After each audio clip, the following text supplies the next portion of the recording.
గారిని ఇవాళ నరేంద్ర మోడీ ఎందుకు అడుక్కుంటున్నాడు అంటే భారతీయ జనతా పార్టీ కాలం చెల్లింది.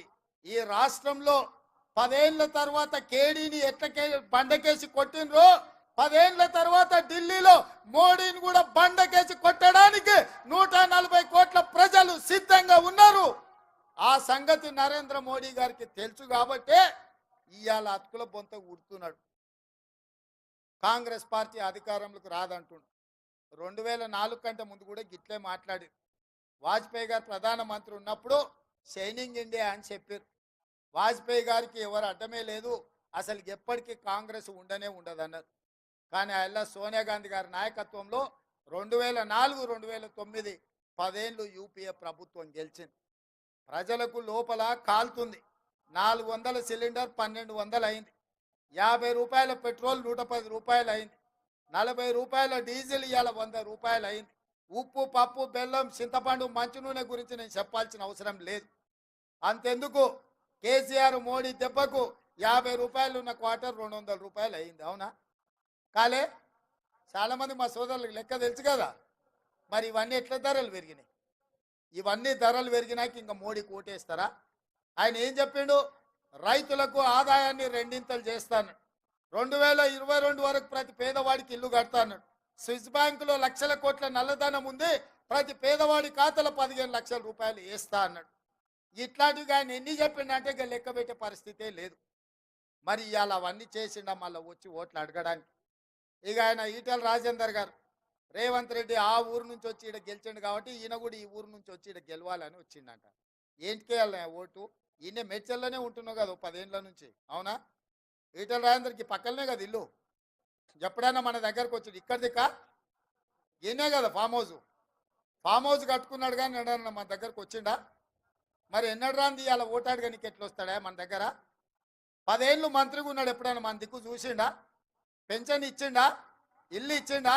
ఉద్యోగం ఇచ్చిండా? ఉపాధి కల్పించిండా? పోనీ ఎట్లున్నామని అడిగిండా? మన పెళ్ళికి వచ్చిండా? మన సావుకు వచ్చిండా? మంచుకున్నామని మనల్ని ఎప్పుడైనా వల్కరించిండా? మరి ఏం అడగనోడు ఇవ్వాలి సిగ్గు లేకుండా ఓటు ఎట్లా అడుగుతాడా మన దగ్గర? ఎట్లా అడుగుతాడు చెప్పురి? కాబట్టే మిత్రులారా, ఆయన అనుకున్నట్టున్నాడు పాలమూరు నుంచి వచ్చిన రేవంత్ రెడ్డిని గెలివనీయలేదా, ఆయనను గెలిపించారు కదా, ఇవాళ నన్ను కూడా గెలిపిస్తారేమని. ఆ ఏళ్ళ నేను ప్రతిపక్షాల నుండి ప్రజలతో కొట్లాను కాబట్టి గెలిపించారు. 10 ఏళ్ళు నువ్వు కేసీఆర్తోనే అధికారంలోనే ఉంటుంది, 2 ఏళ్ళ నుంచి మోడీతోనే అధికారంలోనే ఉంటుంది. బీజేపీ నుంచి నిధులు తెస్తా అని చెప్పిండు ఆయన హుజూరాబాద్. ఒకవేళ నిధులే తెచ్చుంటే హుజూరాబాద్లో ఎందుకు ఓడగొడుతుండ్రు ఈటెల రాజేందర్ గారు? నిన్ను ఇవాళ హుజూరాబాద్లో ఓడగొడితే ఈడికి వచ్చి గెలుస్తా నువ్వు ఎట్లా అనుకుంటున్నావు? అందుకే మిత్రులారా, ఇవాళ మంచి ఆలోచన చేయండి. పార్లమెంట్ ఎన్నికలు వస్తున్నాయి. ఏ విధంగా అయితే రాష్ట్రంలో ప్రజలు మనల్ని ఆశీర్వదించి ప్రభుత్వాన్ని ఇచ్చిండ్రో, రేపు ఈ ప్రాంతంలో మనకు ఎమ్మెల్యేలు లేరు, రేపు ఎంపీలు కూడా లేకపోతే ఏదైనా అభివృద్ధి చేయాలన్నా, మీకు నిధులు ఇవ్వాలన్నా, మీ ప్రాంతానికి ఐటీ కంపెనీలను తేవాలన్నా ఇక్కడ మన వాళ్ళు ఉండాలి. మట్టికి పోయినా ఇంటోడు ఉండాలి అంటే ఈ ప్రాంతంలో పార్లమెంటు కాంగ్రెస్ పార్టీ గెలవాలి. ఆ ఏళ్ళ 2019లో ఎట్లయితే కష్టపడ్డారో కొట్లాడినరో మీరే కట్టబట్టుకొని నిలబడి ఈ మల్కాజ్గిరి పార్లమెంట్లో కాంగ్రెస్ పార్టీని గెలిపించాలి. అప్పుడే ఈ ప్రాంతం అభివృద్ధి చెందుతుంది. ఎందుకంటే నమ్మిన మనిషి మనోడై ఉండి మన ఇంటి మనిషి ఉంటే నాకు కూడా అల్కగా అవుతుంది. కాగితాలు తీసుకొస్తే ఆ పనులు చేయడం సులువైతుంది.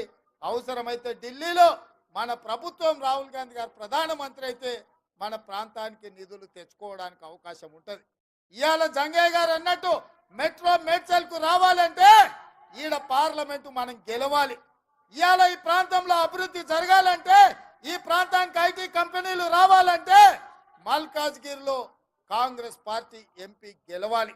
మీకు అండగా ఉండడానికి మైనంపల్లి హనుమంతరావు ఉన్నాడు, సుధీర్ రెడ్డి గారు ఉన్నారు, ఇక్కడ హరివర్ధన్ రెడ్డి ఉన్నాడు, జంగయ్య యాదవ్ ఉన్నాడు.